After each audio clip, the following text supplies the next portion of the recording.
Hello friends, লিপিকার স্বপ্নের ছাদ বাগানে আপনাদের সবাইকে স্বাগত।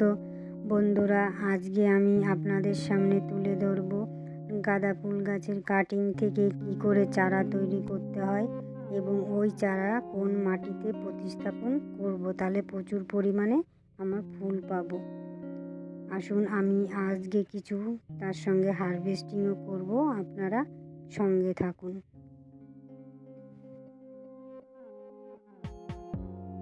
এই যে এখানে কয়েকটা উচ্ছে হয়েছে, আমি তুলে নেব।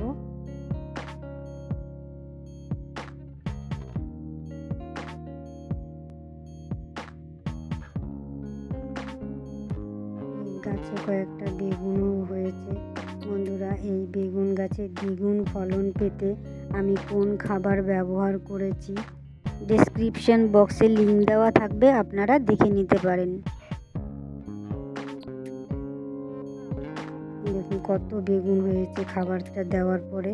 ছোট ছোট যে বেগুনগুলো ছিল সেগুলো বড় হয়েছে, আর ফুল থেকে এই ছোট ছোট কয়েকটা বেগুনও হয়েছে এবং ফুলও প্রচুর পরিমাণে হয়েছে।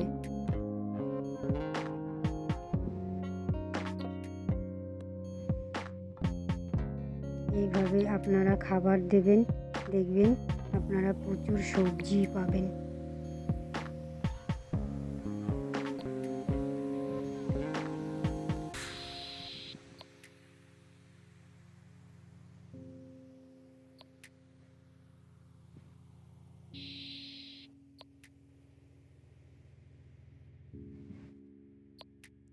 এখানে আর একটা গাছে কয়েকটা শিম হয়েছে, আমি তুলে নেব। কয়েকটা ছোট ছোট শিমও ছিল, সেগুলো আমি তুলিনি। আর এই কয়েকটা আবার বড় আছে, সেগুলো আমি তুলে নেব, না হলে হনুমান এসে সব খেয়ে চলে যাবে।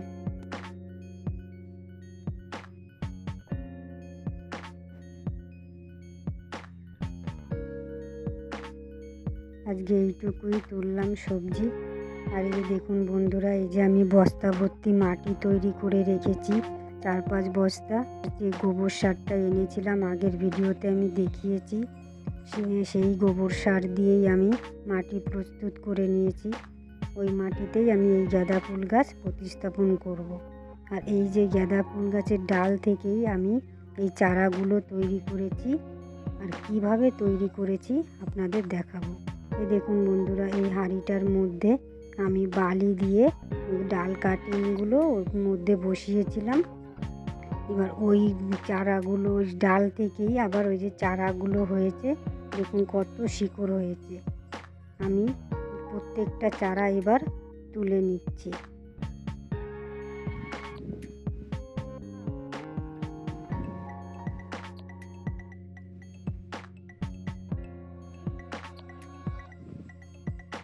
দেখুন কত শিকড় হয়েছে। আমি প্রতি বছর এইভাবেই চারা তৈরি করি, আমি বাইরের থেকে কিনে আনি না।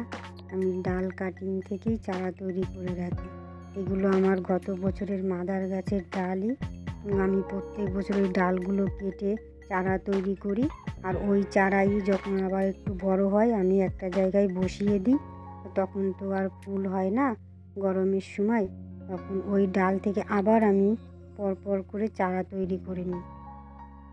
করতে করতে এবার শীতের সময় এই ডালগুলো দিয়ে আবার আমি চারা তৈরি করি। দেখুন এই যে একটা ডাল কাটিং এই হাঁড়ির মধ্যে আমি বসিয়ে রাখবো, 15 থেকে 20 দিনের মধ্যে এরকম শিকড় এসে যাবে। তখন আমি এইগুলো বসিয়ে দিলেই আবার প্রচুর ফুল পাবো। দেখুন বন্ধুরা, এই যে গ্রো ব্যাগটি, এই গ্রো ব্যাগটি আমার নিজের হাতে তৈরি। আপনারা যদি দেখতে চান আমি গ্রো ব্যাগ কী করে তৈরি করেছি, আপনারা দেখতে পারেন, ডেসক্রিপশান বক্সে লিংক দেওয়া থাকবে, আপনারা দেখে নিতে পারেন। এই যে গ্রো ব্যাগের নিচে দুটো ছিদ্র আছে, ওখানে আমি ইটের টুকরো দিয়ে বন্ধ করে দিচ্ছি। কারণ ড্রেনেজ হোলটা যদি ভালো থাকে তাহলে গাছগুলো জল চলাচলও করতে পারে ভালো, আর গাছগুলো পচবে না, ওটা গাছগুলো ভালো হবে। আমি ওখানে নিচে সব থেকে নিচের লেয়ারে দিয়ে দিলাম কিছু শুকনো পাতা। শুকনো পাতা দেওয়ার পরে আমি এখানে দিয়ে দিচ্ছি যে কিচেন ওয়েস্ট, রান্নাঘরের যে সবজি কাটার পরে যে অংশ আমরা ফেলে দিই সেটাই 2-3 দিন রোদ্দুরে দিয়ে শুকিয়ে নিয়ে আমি ওটাকে দিয়ে দিচ্ছি। ওটা ডিকম্পোস্ট হবে আর গাছে পরে শিকড় যখন নিচের দিকে যাবে তখন ওই ডিকম্পোস্ট থেকে আবার যে কিচেন ওয়েস্ট ওর থেকে আবার খাবার পাবে। এই যে মাটি তৈরি করেছি শুধু গোবর সার আর নর্মাল মাটি, ওইটা দিয়েই আমি চারাটা প্রতিস্থাপন করব। আমি এর মধ্যে আর কোনো জৈব খাবার দেব না, শুধু গোবর সারটাই দিলাম। এর পরবর্তীকালে গাছটা যখন একটু বাড়তে শুরু করবে তখন আমি আমার তৈরি যে মিক্স খাবার ওটা আমি দিতে থাকবো।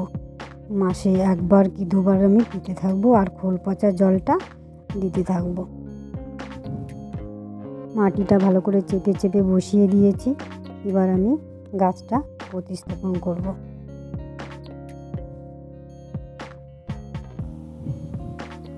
দেখুন কত শিকড় হয়েছে।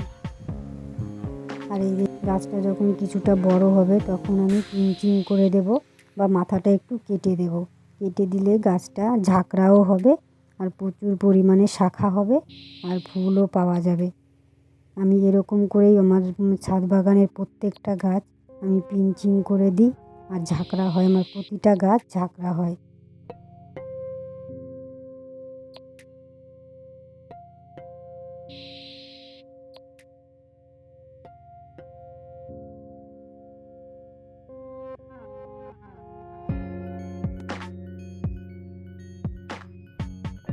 এটা আমার প্রতিস্থাপন হয়ে গেল। এবারে যে বাকি প্যাকেটগুলো আমি এরকম করেই আমি রেডি করে নিয়েছি।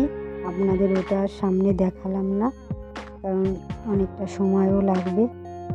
এই যেরকম সব থেকে লেয়ারের নিচে দিয়েছি শুকনো পাতা, তারপরে কিচেন ওয়েস্ট, তারপরে মাটি, এইভাবেই তৈরি করেছি। প্রত্যেকটা গাছ আমি এরকম করে বসিয়ে দেব আর মাথাটা যখন একটু বড় হবে গাছটা তখন আমি শুধু পিঞ্চিং করতে থাকবো। পিঞ্চিং করতে থাকলে ঝাঁকড়া হতে থাকবে।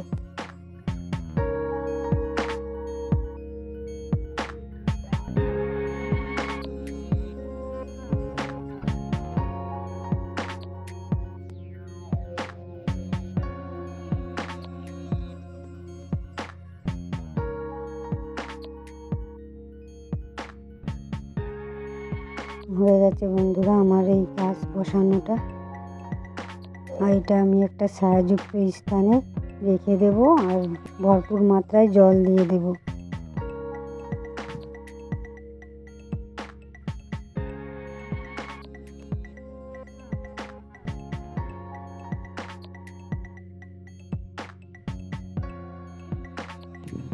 এই ভিডিওটি এতক্ষণ ধরে যে সকল বন্ধুরা দেখলেন তাদের অসংখ্য ধন্যবাদ।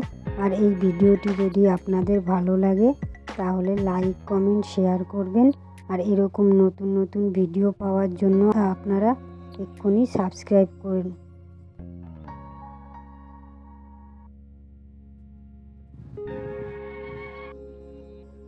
এখানে ছায়াযুক্ত স্থানে আমি রেখে দিলাম।